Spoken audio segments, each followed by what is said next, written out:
দেশের জ্বালানি খাতে সূচিত হলো নতুন এক অধ্যায়।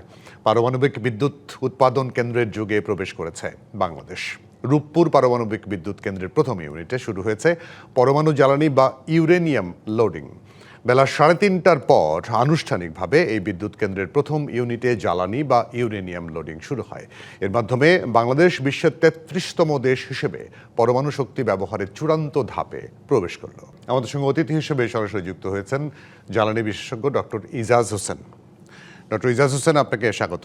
অবশ্যই আমরা একটা নতুন যুগে আজকে পা রাখলাম, যদিও পরীক্ষামূলক। এটা পেতে পেতে আমাদের অগাস্ট লেগে যাবে। তারপর একটা অনিশ্চয়তা ছিল।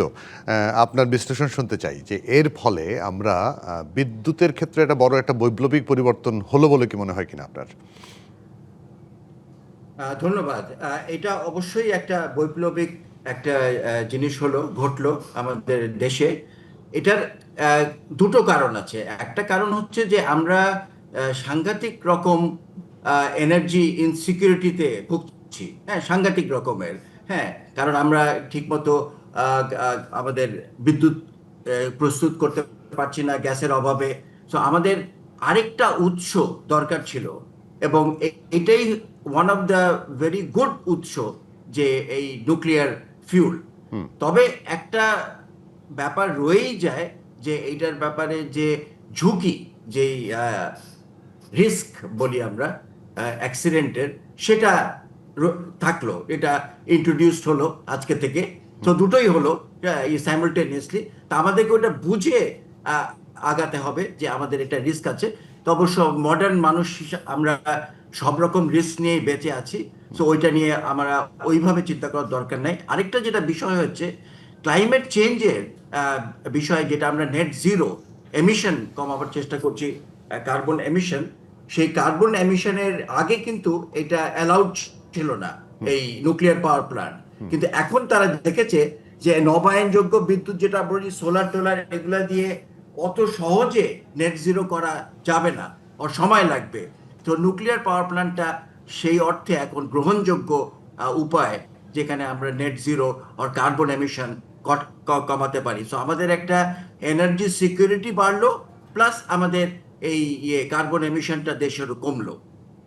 কিন্তু আমাদের ওই যে ইউরেনিয়াম ব্যবহার করছি তো আমরা, আপনি অবশ্যই ভয়ের কথা বলেছেন, একটা তো ভয় থেকেই যায়। তারপরেও এই ইউরেনিয়ামের মাধ্যমে আমরা যেটা পাবো বিদ্যুৎটা, সেই ইউরেনিয়ামের খরচও তো কম না। সেক্ষেত্রে খরচটা কি মনে হয় আপনার কাছে, এই উৎপাদন খরচ মোটামুটি নাগালের মধ্যে থাকবে আমাদের?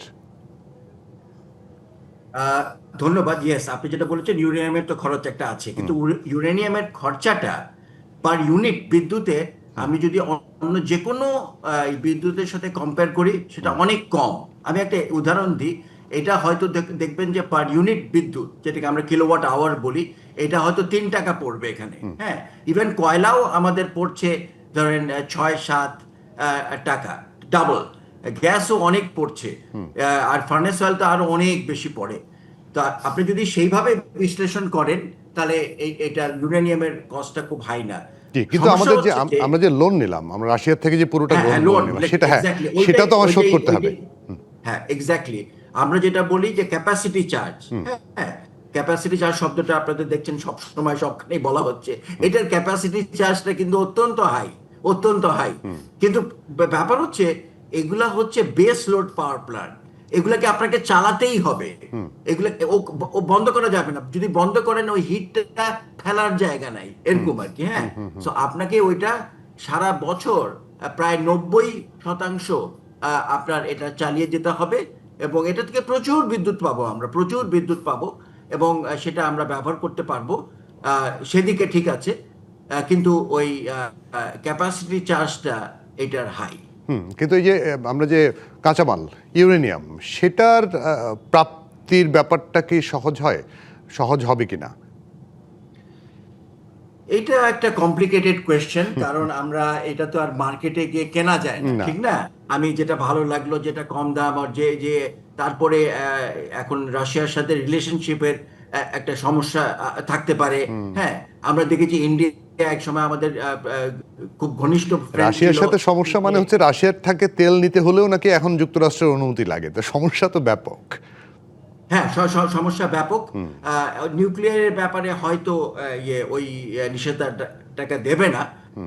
আর আমরা যদি একটা উন্নয়নশীল দেশ হিসাবে তাদের কাছে প্লিড করি, তাহলে তারা এইটা হবে। বাট আমরা আশা করছি এই সব কিছুই কিন্তু একসময় শেষ হয়ে যাবে, কারণ এটা ইউক্রেন ওয়ারের জন্য হচ্ছে, যদি অনেকদিন চলছে ওগুলোও শেষ হয়ে যাবে। সো একটা স্বাভাবিক পর্যায়ে যদি আমরা পৃথিবীটাকে চিন্তা করি, তাহলে আমার মনে হয় যে রাশিয়ার থেকে ইউরেনিয়াম আনাটা কোনো বিষয় না। জি, আপনি শুরুর দিকে যে ভয়ের কথা বললেন না, ভয়ের বিষয়টা আমরা নিজেরাও রিপোর্ট করেছি। আমাদের রিপোর্টার ইউসুফ রানা নিজেও রিপোর্ট করেছে, কয়েক ধারাবাহিক রিপোর্ট করেছে যে পরিমাণ টেস্ট হওয়ার কথা ছিল, যেভাবে টেস্ট হওয়ার কথা ছিল, যেভাবে প্রস্তুতি নেওয়ার কথা ছিল, সেগুলো নেওয়া হয়নি এবং এটি নিয়ে কেউ কোনো কথা বলতে চায় না। তো আমরা আসলে ওই যে আগুনের চুল্লির মধ্যে আবার ঝাঁপ দিলাম কিনা। ধন্যবাদ। অ্যাকচুয়ালি দেখেন, এখনকার যে রিঅ্যাক্টরগুলা, এগুলো আগেকার রিঅ্যাক্টরের তুলনায়, আমি যদি এটা তো অ্যাকচুয়ালি ফিফথ জেনারেশন, বুঝছেন না, 1 2 3 4। তো আমরা যেসব অ্যাক্সিডেন্ট গুলো দেখি, আর আমরা নিউজ পেপারে যা পড়ি, সেগুলো অ্যাকচুয়ালি ফার্স্ট সেকেন্ড জেনারেশনের, ইভেন থার্ড জেনারেশন থেকেই অনেক সেফ হয়ে গেছে। এটা ফিফথ জেনারেশন। ফিফথ জেনারেশন বলতে আমরা সেটা বুঝছি, আপনার হয়তো এই যে এত $1 বিলিয়ন ইনভেস্টমেন্ট হলো, সেইটার হয়তো লস হবে, কিন্তু ওরকম কোনো অ্যাক্সিডেন্ট হয়ে মানুষ মারা যাবে এবং অনেক কিছু হবে, সেটার চান্স এখন খুবই খুবই কমে গেছে। এই রিঅ্যাক্টরের নিচে একটা বলে হয় কোর ক্যাচার বলে, একটা জিনিস আছে।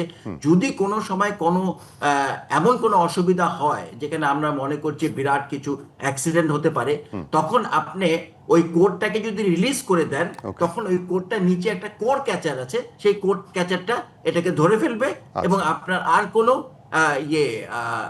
তারপরে এটা বড় ধরনের সেফটি মেজার আছে, আমরা যেটা ভয় করছি খুব বেশি। ব্যাপার হচ্ছে আপনার রিঅ্যাক্টরটা তো শেষ হয়ে গেল, ঠিক না? আপনার তো $10 বিলিয়ন তো নষ্ট হলো, মানুষের লাইফ হলো না, কিন্তু আমরা মানে নেগেটিভ দিকটা বেশি বলছি, আমি মনে হয় নাই বলি, আমরা পজিটিভ জায়গা থেকে অবশ্যই সামনে আমাদের, কারণ এই যে আপনি যেটা বললেন যে আমাদের জ্বালানির খুব সংকট, বিদ্যুতের খুব সংকট, সেই সংকটটা মোকাবেলা এটা একটা বড় উদ্যোগ। আপনাকে অনেক ধন্যবাদ ডক্টর ইজাজ হোসেন আজকে আমাদেরকে সময় দেওয়ার জন্য।